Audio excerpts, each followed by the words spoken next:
계시록을 차례대로 살펴보고 있습니다. 요한계시록은 가장 많은 분량을 할애해서 7인, 7나팔, 7대접 이렇게 세 가지 비유로 종말의 이 세상에 일어날 일들을 기록하고 있습니다. 우리는 7인, 7나팔까지를 살펴보았고 이제 7대접의 내용을 살펴봐야 하는데 7나팔에서 7대접으로 넘어가기 전에 사도 요한은 이 요한계시록의 핵심이 무엇인지를 놓치지 않게 하기 위해서 12장, 13장, 14장, 15장 이렇게 무려 넉 장에 걸친 삽입절을 기록하고 있습니다. 말씀드렸듯이 요한은 이 계시록을 기록하면서 가끔씩 계속 이어가던 이야기를 잠시 멈추고 이 계시록이 말하고자 하는 핵심이 무엇인지를 강조하고 난 이후에 다시 하던 이야기를 이어가는 방식을 사용하고 있습니다. 여러 가지 상징과 비유들로 적혀 있어서 계시록 전체가 가지는 초점, 이 계시록이 말하고자 하는 핵심을 놓쳐버리지 않도록 하기 위해서 중간중간에 핵심을 강조하는 내용을 삽입해 놓은 것입니다. 12장, 13장, 14장, 15장이 바로 그 삽입절에 해당되는 내용입니다. 이 계시록 전체는 전혀 들어보지 못한 새로운 이야기가 아니라 성경 66권이 말하고 있고 가르치고 있는 내용을 다시 한번 강조하고 반복하고 있는 내용이기 때문에 계시록의 초점과 핵심도 당연히 성경 전체의 내용과 같은 내용입니다. 이렇게 볼 때 12장부터 15장까지 4장에 걸친 삽입절은 성경 전체의 내용을 압축해서 요약하고 있는 부분이라고 할 수가 있습니다. 성경 전체의 내용을 한 단어로 표현하자면 언약이라는 단어로 표현할 수가 있습니다. 그래서 성경 전체를 구약과 신약, 즉 옛 언약과 새 언약으로 부르는 것입니다. 누가 하신 언약입니까? 하나님께서 하신 언약으로 너희는 내 백성이 되고 나는 너희의 하나님이 되리라 라는 언약입니다. 지난주에 살펴본 내용입니다. 처음 듣는 것처럼 그렇게 표정을 하시면 사람이 하나님을 반역하고 죄를 짓고 타락했습니다. 그 타락한 사람에게 하나님께서는 그들을 당신의 백성을 만드시고 그들의 하나님이 되시겠다고 약속하십니다. 그래서 그 언약을 이루시기 위해서 하나님께서는 아들이신 예수님을 보내사 사람이 지은 죄를 대신해서 십자가에 죽게 하시고 죄 문제를 해결하시고 그들을 하나님의 백성으로 삼으십니다. 이러한 하나님의 언약을 받아들이는 사람은 하나님의 백성이 될 것이고 거부하는 사람은 심판을 받게 될 것입니다. 이것이 바로 성경 전체가 말하고 있는 핵심적인 내용입니다. 이 내용을 여러 가지 상징과 비유들을 사용해서 다시 한번 반복하고 강조하는 것이 요한계시록 전체의 핵심 내용이며 계시록 12장부터 15장까지가 바로 성경 전체의 핵심이자 요한계시록의 핵심을 강조하고 있는 삽입절입니다. 다시 한번 정리합니다. 여러분, 이 요한계시록은 성경 전체의 내용과 전혀 다른 새로운 내용입니까? 아니면 같은 내용입니까? 여러분이 요한계시록을 성경 전체와 전혀 다른 새로운 내용이다 라고 주장하는 쪽은 이단들입니다. 여러분, 요한계시록은 성경 전체와 다른 어떤 새로운 내용, 신비한 내용을 담고 있는 것이 아니라 성경 전체가 강조하고 있는 내용들을 다시 한번 반복하고 있는 내용입니다. 같은 내용입니다. 성경 전체가 말하는 내용과 같은 내용인데 상징과 비유들로 표현해 놓은 것뿐입니다. 이렇게 요한계시록이 성경 전체와 같은 내용이니까 요한계시록의 핵심도 성경 전체의 핵심과 같습니까? 다릅니까? 같습니다. 그렇기 때문에 요한계시록의 핵심을 강조하는 삽입절인 12장부터 15장까지는 성경 전체의 내용을 압축해서 기록해 놓은 것입니다. 과연 그런가? 하나하나 구체적으로 이제 살펴보는 것입니다. 성경 전체의 내용을 압축해서 기록할 때 요한은 그 내용을 오늘 본문 1절에 하늘에 큰 이적이 보였다라는 말씀으로 시작합니다. 여기 하늘에 라는 표현은 땅의 반대되는 개념인 하늘이라는 단순히 물리적인 개념이 아니라 하늘에서, 즉 하나님의 편에서 보여주시는 계시라는 의미입니다. 인간이 만들어낸 이야기가 아니라 하늘로부터 하나님께서 주시는 말씀이라는 의미입니다. 여기 큰 이적이라고 번역이 되어서 여러분 1절 말씀 방송실 한번 띄워주세요. 1절. 여기 큰 이적이라고 번역이 되어져 있어서 어떤 불치의 병이 낫거나 안증뱅이가 일어나는 그런 기적이라고 오해를 하기 쉬운데 그런 의미가 아니라 성경 원어인 헬라어로 세메이온 메가라는 단어로 정확하게 번역을 하면 매우 중요한 표지판이라는 의미입니다. 매우 중요한 표지판. 그러니까 하늘에서 큰 이적이 보였다라는 말씀은 하나님께서 매우 중요한 표지판을 보여주셨다라는 의미입니다. 여러분, 우리가 어떤 목적지를 바르게 찾아가려면 무엇이 필요합니까?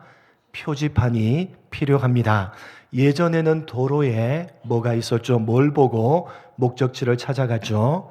간판으로 서 있는 도로 표지판을 보고 목적지를 찾아갔는데 요즘은요, 표지판을 보지 않죠?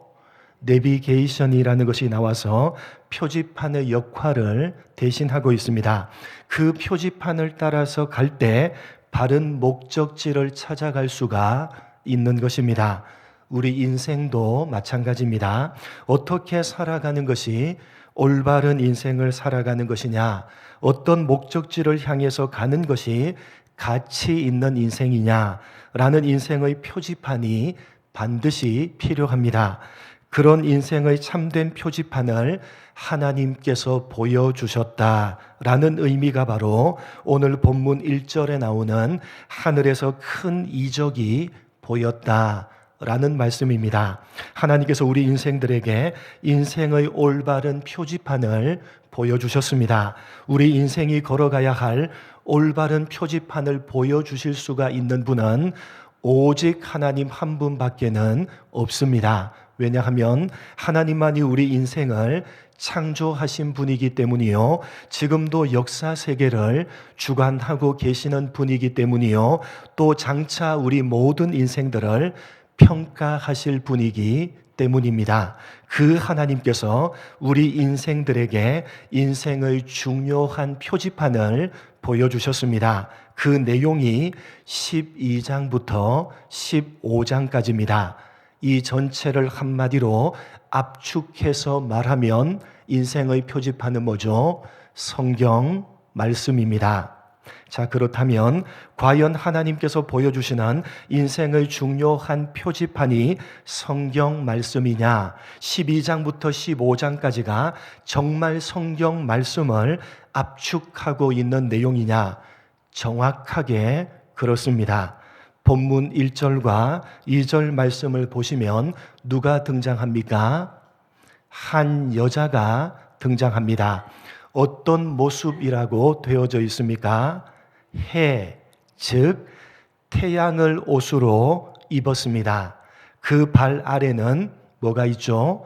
달이 있고 그 머리에는 12별의 면류관을 쓰고 있는 한 여자가 등장합니다.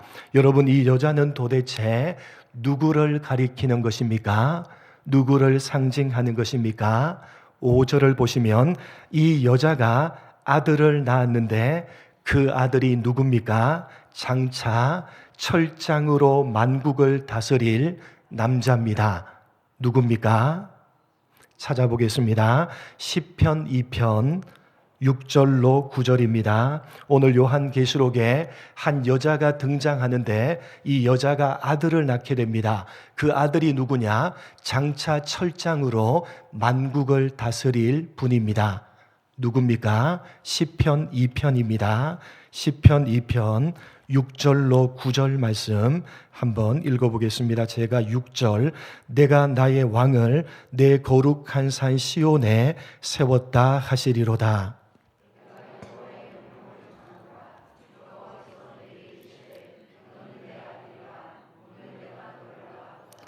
내게 구하라. 내가 이방 나라를 네 유업으로 주리니 네 소유가 땅 끝까지 이르리로다. 네가 철장으로 그들을 깨뜨리며 질그릇같이 부수리라 하시도다. 시편 2편은 대표적인 메시아에 관련된 시입니다. 하나님께서 왕을 시온에 세우십니다. 시온은 이스라엘을 대표하는 구약 성경의 표현입니다. 하나님께서 이스라엘에 왕을 세우시는데 그 왕은 아들이요 철장으로 다스리는 왕입니다. 누굽니까? 이스라엘에 세우신 하나님의 아들 누굽니까? 바로 예수 그리스도십니다. 예수 그리스도가 바로 철장으로 만국을 다스리는 분이십니다. 이 표현을 끌어와서 요한이 계시록 12장에 적은 것입니다. 한 여자가 아들을 낳았는데 그 아들이 철장으로 만국을 다스릴 남자 누구죠? 예수 그리스도십니다. 그러니까 이 여자는 누구냐? 예수 그리스도를 낳은 여자입니다.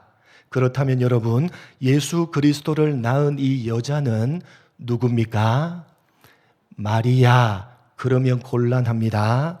로마 가톨릭에서는 이 부분을 문자 그대로 해석을 해서 이 여자가 마리아다라고 해석을 합니다. 그래서 마리아를 신격화 시킵니다. 너무나 잘못된 해석입니다. 여러분, 여기 나오는 여자는 마리아가 결코 아닙니다. 그럼 누구냐? 여러분, 이 여자가 어떤 모습이라고 되어져 있습니까? 해, 즉 태양을 옷으로 입고 달을 발 아래 두고 12별 면류관을 머리에 쓴 모습입니다. 먼저 이 여자를 묘사하고 있는 해, 달, 12별이 누구를 묘사할 때에 성경이 자주 표현하는 표현이냐? 성경에서 찾아볼 필요가 있습니다. 창세기 37장 9절 10절 두 절 말씀입니다. 여기 해, 달, 별, 12별 누구를 묘사할 때 등장하는지 찾아보겠습니다. 창세기 37장 9절 10절입니다. 두 절 같이 읽겠습니다. 시작.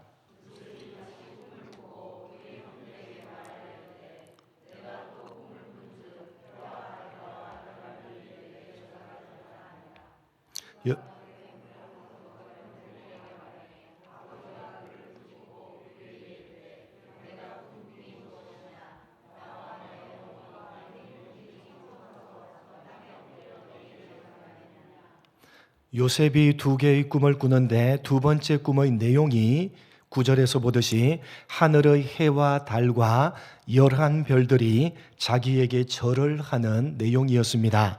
그 해와 달과 별들이 누구를 의미하는 것입니까?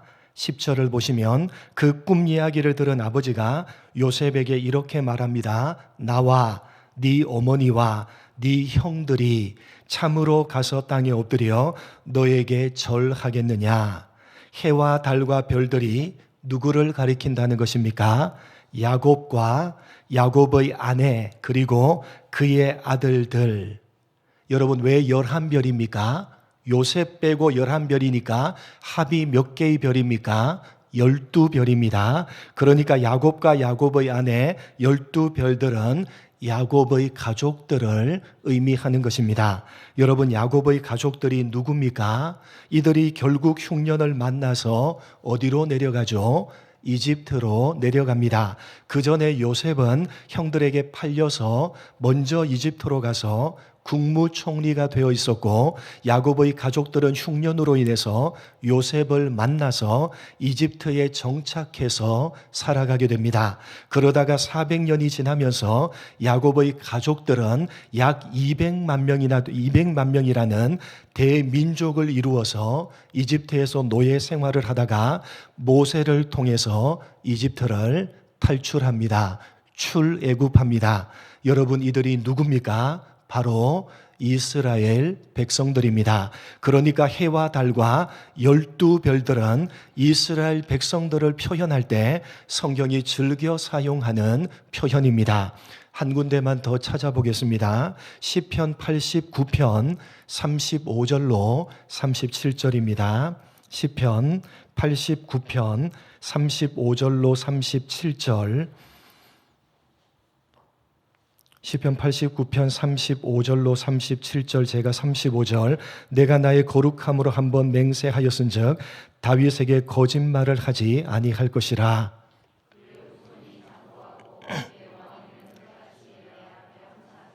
같이 읽겠습니다.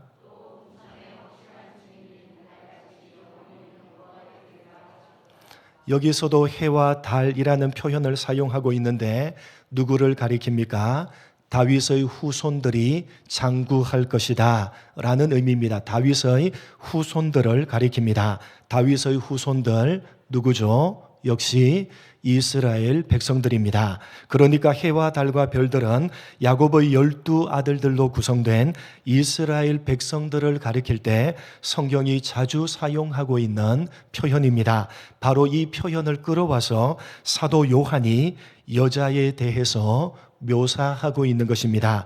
그래서 오늘 1절 말씀을 보시면 이 여자가 해를 옷으로 입고 달을 발 아래 두고 몇 개의 별로 된 관, 12개의 별로 된 관을 쓰고 있다라고 되어져 있는 것입니다. 그러니까 이 여자는 야곱의 12지파로 구성된 구약의 이스라엘 백성들을 상징하는 것입니다.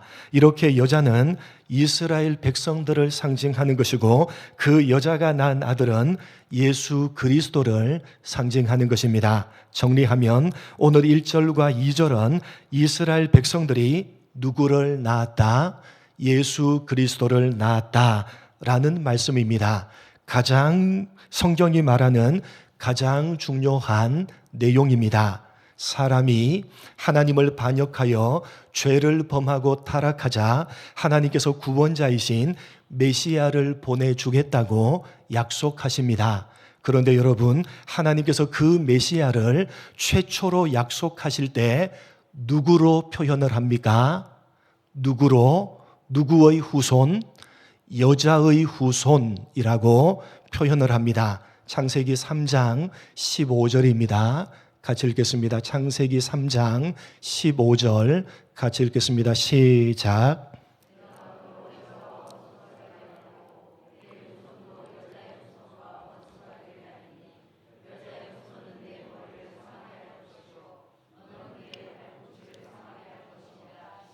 메시아이신 예수 그리스도를 주시겠다라고 약속하고 있는 최초의 성경의 약속입니다. 사람이 죄를 범하자마자 구원자이신 메시아를 보내주실 것이라고 약속을 하는데 그 메시아를 어떻게 표현하고 있습니까?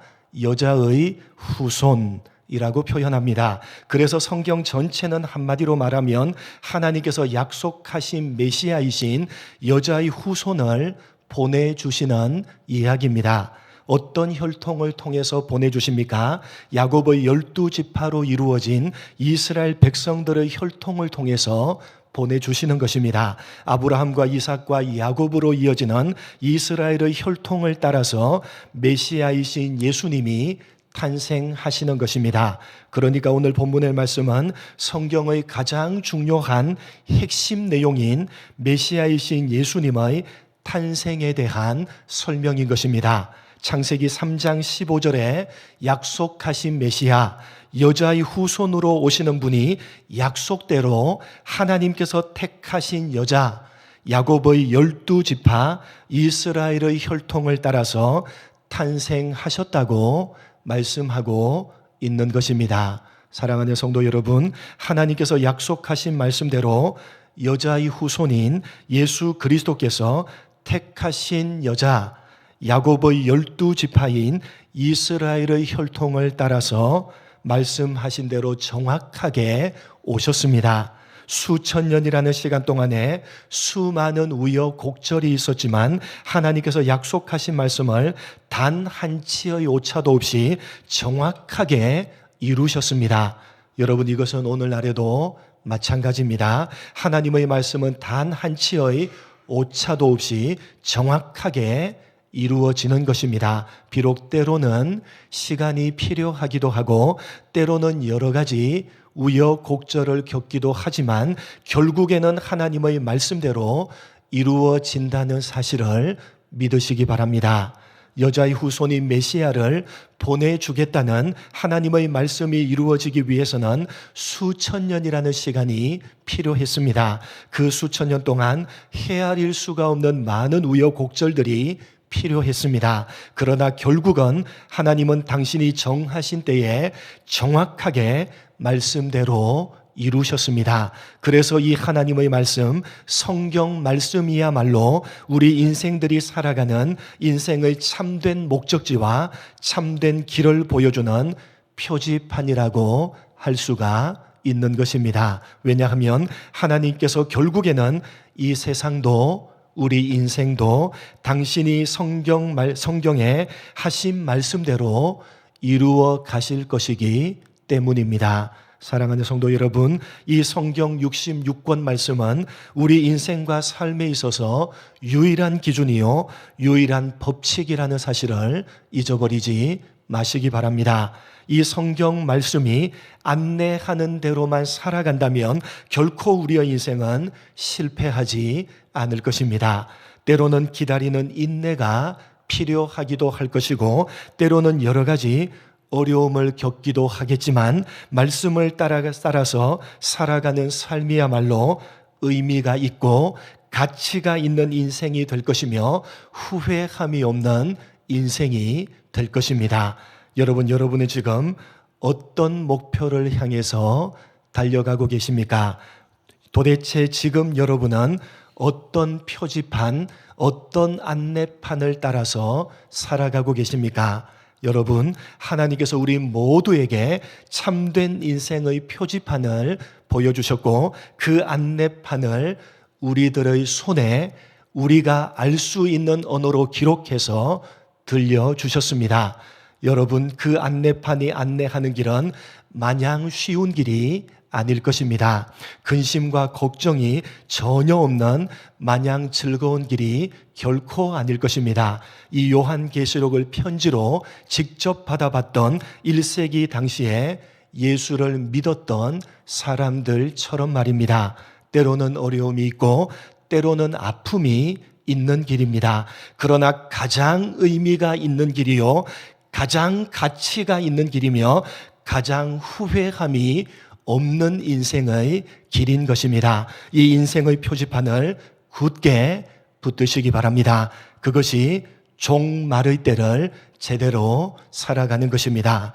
여러분, 주어지는 하루하루의 삶, 광야와 같은 인생길을 살아가실 때 이미 하나님께서 우리 손에 들려주신 참된 인생의 안내판인 성경 말씀을 따라서 살아가심으로 가장 가치가 있고 가장 보람차며 훗날에 우리 모두가 하나님의 앞에 서게 되었을 때에 후회함이 없는 그런 인생들이 다 되시기를 주님의 이름으로 간절히 축복합니다. 하나님 아버지, 오늘 성경 말씀을 하나님께서 우리 인생들에게 인생의 표지판으로 손에 들려주셨다고 요한이 강조하고 있는 이 말씀을 가슴에 새기게 하여 주옵소서. 하나님 아버지, 1세기 당시 혹독한 핍박과 혹독한 어려움 가운데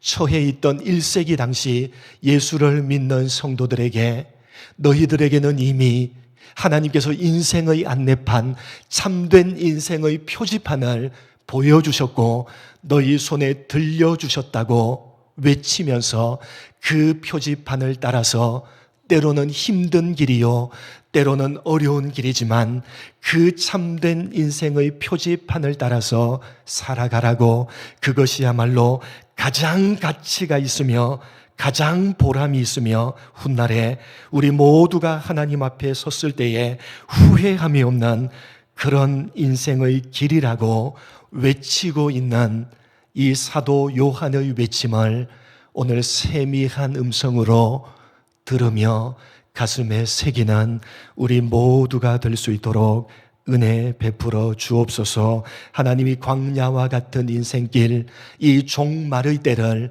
어떻게 살아가야만 되는 것입니까? 이미 하나님께서 인생의 표지판, 인생의 안내판을 우리 손에 들려주셨다는 사실을 가슴에 새기게 하시고, 때로는 어려운 길이고 때로는 근심과 걱정이 있는 길이며 때로는 인내가 필요하며 때로는 아픔이 있는 길이지만 하나님 그 인생의 표지판인 하나님의 말씀을 따라서 살아감으로 가장 가치 있고 가장 보람차며 훗날에 우리 모두가 하나님의 앞에 섰을 때에 후회함이 없는 그런 인생길을 살아가는 우리 모두가 될 수 있도록 은혜 베풀어 주옵소서. 감사하오며 예수님의 이름으로 기도드립니다. 아멘.